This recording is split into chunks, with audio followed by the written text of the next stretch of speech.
पिछले क्लास में हम लोग पढ़े थे प्रोनाउन का डेफिनेशन देखे थे, उसके कुछ एग्जांपल्स देखे थे, कितने टाइप्स के होते वो देखे थे, और उन टाइप्स में से हम लोग 2 टाइप्स को डिटेल में डिस्कस किए थे। आज हम लोग इसके थर्ड टाइप से शुरू करते हैं। थर्ड है हम लोग का डिस्ट्रीब्यूटिव प्रोनाउंस। इसको हिंदी में विभाग सूचक सर्वनाम या विशिष्टवाचक सर्वनाम कहा जाता है। It is used for those person and thing that are taken as a whole और in separate groups. They equally distributed attention to each unit in a group. मतलब उस प्रोनाउन को बोलते हैं, इसके नाम से ही पता चल रहा है हम लोग को विभाग सूचक सर्वनाम। मतलब जब हम लोग किसी भी ग्रुप में या तो इक्वली अटेंशन देंगे या तो मतलब पूरे होल ग्रुप को जब अटेंशन देंगे, या फिर किसी सेपरेट ग्रुप में जब किसी पर्सन या थिंग को जब हम लोग अटेंशन देंगे तो उन्हें हम विभाग सूचक या डिस्ट्रीब्यूटिव प्रोनाउन बोलेंगे। ईच आइदर तथा नाइदर को डिस्ट्रीब्यूटिव प्रोनाउन कहा जाता है। मतलब किसी भी सेंटेंस में आप लोग ईच आइदर या नाइदर देखिएगा, इसका मतलब हो जाएगा डिस्ट्रीब्यूटिव प्रोनाउन। अब इन्हें हम डिस्ट्रीब्यूटिव प्रोनाउन कैसे बोलते हैं, कैसे बोला जाता है इन्हें, इनका मतलब क्या होता है सेंटेंस में, इसका यूज़ कैसे किया जाता है, ये समझते हैं, फिर ये क्लियर हो जाएगा। देखिए फर्स्ट है हम लोग का ईच। इसका प्रयोग प्रत्येक के अर्थ में 2 या 2 से अधिक व्यक्तियों या वस्तुओं के लिए होता है। मतलब जब 2 या 2 से अधिक व्यक्ति और उनमें से हर एक कोई के बारे में बात हो, मतलब प्रत्येक व्यक्ति या वस्तु के बारे में बात होगी तो हम लोग ईच का प्रयोग करेंगे। जैसे एग्जाम्पल देखिए, each of these boys is happy, है ना। इन बॉयज में से सभी, प्रत्येक बॉय क्या है, हैप्पी है, प्रत्येक बॉय खुश है। There are 2 girls here and each is beautiful. यहाँ पे 2 गर्ल्स है और दोनों क्या है, मतलब प्रत्येक गर्ल सुंदर, मतलब हर एक गर्ल जो है वो सुंदर है, प्रत्येक के बारे में बात हो रही है। Each of the book is good. हर एक बुक क्या है, अच्छी है, प्रत्येक बुक जो है वो अच्छी होती है। अब देखिए सेकेंड नाइदर। इसका प्रयोग 2 में से कोई नहीं के अर्थ में होता है। मतलब दोनों में से जब किसी नहीं, कोई भी नहीं के बारे में बात करना हो, मतलब कोई नहीं होगा, तब हम लोग नाइदर का यूज़ करेंगे। जैसे एग्जांपल देखिए, neither of these 2 flowers is red. In 2 flowers में से कोई भी फ्लावर रेड नहीं है, मतलब दोनों में से कोई नहीं। थर्ड है हम लोग का आइदर। इसका प्रयोग 2 में से कोई एक के अर्थ में होता है। मतलब दोनों में से कोई एक ऑप्शन को जब चुनना होगा तो आइदर का यूज़ करेंगे, और दोनों में से कोई नहीं तो नाइदर का। एग्जाम्पल देखिए, either of these 2 girls is late. मतलब इन दोनों गर्ल्स में से एक गर्ल क्या है, लेट है। आइदर ऑफ देम इज लक्की, है ना, उन लोगों में से एक क्या है, लक्की है। मतलब जब किसी 2 में से कोई एक का बात करना हो तो आइदर का यूज़ करेंगे। नाइदर दोनों में से कोई भी नहीं, और ईच मतलब बहुत सारे होंगे लेकिन उनमें से हर एक कोई के बारे में बात होगी, प्रत्येक के बारे में बात होगी। तो ये हम लोग का डिस्ट्रीब्यूटिव प्रोनाउंस। फोर्थ है हम लोग का रेसिप्रोकल प्रोनाउंस। इसको हिंदी में हम लोग पारस्परिक सर्वनाम बोलते हैं। It is use to express the reciprocal relationship between the 2 subjects, है ना। जब किसी 2 सब्जेक्ट के बीच में जब रिलेशनशिप की बात की जाएगी तो उन्हें हम रेसिप्रोकल प्रोनाउन बोलेंगे। रेसिप्रोकल प्रोनाउन का प्रयोग 2 व्यक्तियों या वस्तुओं के लिए होता है ना। जब 2 व्यक्तियों 2 वस्तुओं के बीच में किसी संबंध के बारे में बात होती है तो उन्हें हम रेसिप्रोकल प्रोनाउन बोलेंगे। ईच अदर तथा वन अनदर को रेसिप्रोकल प्रोनाउन कहा जाता है। इनका प्रयोग एक दूसरे से या एक दूसरे के अर्थ में होता है। मतलब जब भी आप लोग किसी सेंटेंस में ईच अदर तथा वन अनदर जैसे वर्ड देखेंगे तो वो रेसिप्रोकल प्रोनाउन के अंदर आएंगे, और इनका प्रयोग मतलब इनका हिंदी क्या होता है, ईच एक दूसरे से या एक दूसरे के अर्थ में। जैसे एग्जाम्पल देखिए, the 2 sister love each other. 2 बहनें एक दूसरे से प्यार करती हैं, है ना। तो यहाँ पे किन्हीं के रिलेशन के बारे में बात करूँ, इनका हिंदी मीनिंग क्या निकल रहा है, एक दूसरे से। We should help one another in the time of need, है ना। ज़रूरत के समय हम लोगों को एक दूसरे की हेल्प करनी चाहिए, है ना। यहाँ पे भी एक दूसरे की हेल्प करनी चाहिए, है ना। यहाँ पे भी रिलेशनशिप के बारे में बात हो रही है, तो ये क्या हो गया हम लोग का रेसिप्रोकल प्रोनाउन। और आप लोग जब भी ईच अदर वन अनदर जैसे वर्ड आएंगे तो समझ जाइएगा कि ये रेसिप्रोकल प्रोनाउन है।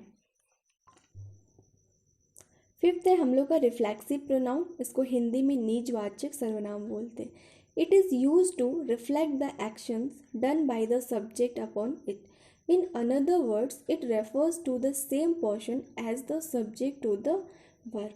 मतलब हिंदी में देखिए, किसी रिफ्लेक्सिव प्रोनाउन का प्रयोग स्वयं को, खुद को, अपने आप को के अर्थ में ऑब्जेक्ट के रूप में तब होता है जब वाक्य का सब्जेक्ट तथा ऑब्जेक्ट एक ही व्यक्ति या वस्तु हो। मतलब एक ही व्यक्ति सब्जेक्ट भी हो और ऑब्जेक्ट भी हो, और इसका मीनिंग क्या निकलेगा, स्वयं को, अपने आप को, खुद को, है ना। अर्थात सब्जेक्ट के द्वारा किया गया कार्य का फल भी सब्जेक्ट पर ही पड़ता है। मतलब जो काम सब्जेक्ट कर रहा है उसका फल किस पे पड़ रहा है, सब्जेक्ट पर ही पड़ रहा है।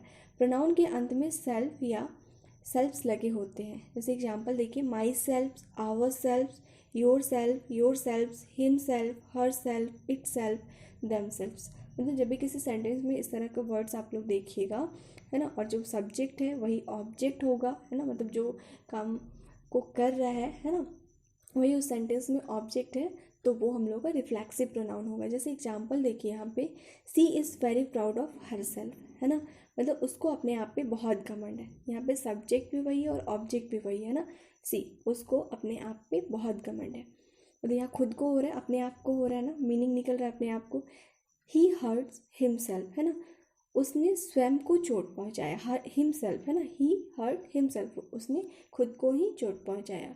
यू सेव्ड योरसेल्फ, तुम मतलब अपने आप को, स्वयं को बचाया, मतलब तुमने अपने आप को बचाया। तो यहाँ पे क्या निकल रहा है, सबका मीनिंग अपने आप, स्वयं को, खुद को, है ना, और यहाँ पे जो सब्जेक्ट है वही ऑब्जेक्ट है।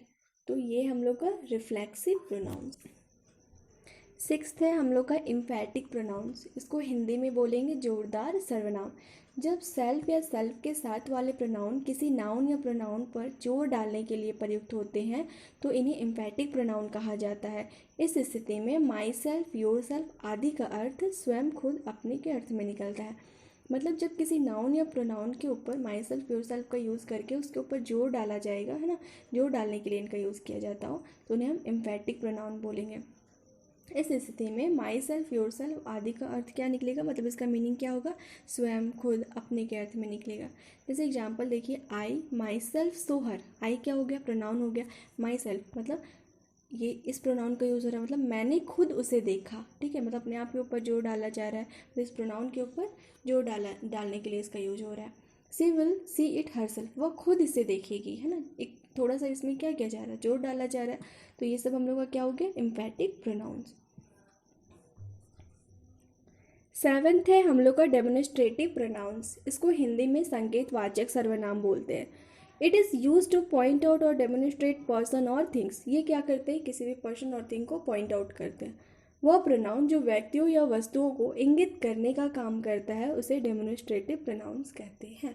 मतलब किसी भी व्यक्ति या वस्तु को जब पॉइंट आउट किया जाता है तो उन्हें क्या बोलेंगे, डेमोन्स्ट्रेटिव प्रोनाउंस। जैसे एग्जाम्पल देखिए, दिस इज़ माई डायरी, ये डायरी मेरी है, मतलब इस डायरी को हम लोग पॉइंट आउट करें, ये जो डायरी है वो किसकी है, मेरी है। दैट इज़ देयर कार, है ना, वो उनकी कार है।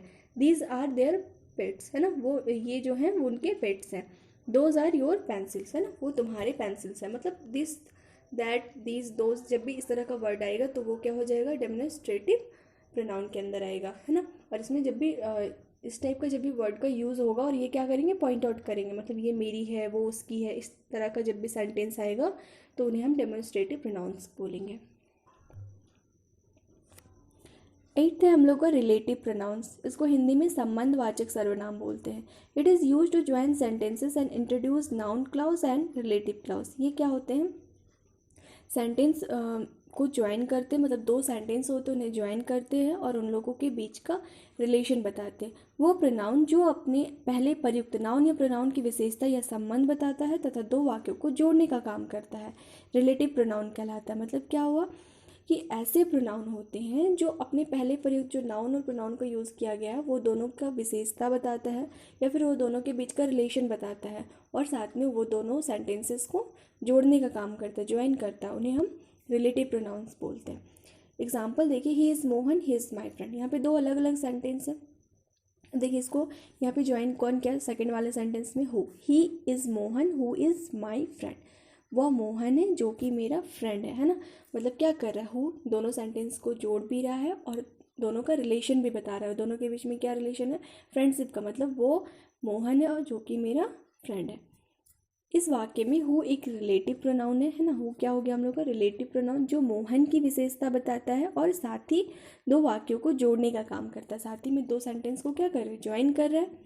अब नीचे वाला एग्जाम्पल देखिए, this is the boy whose father is a doctor.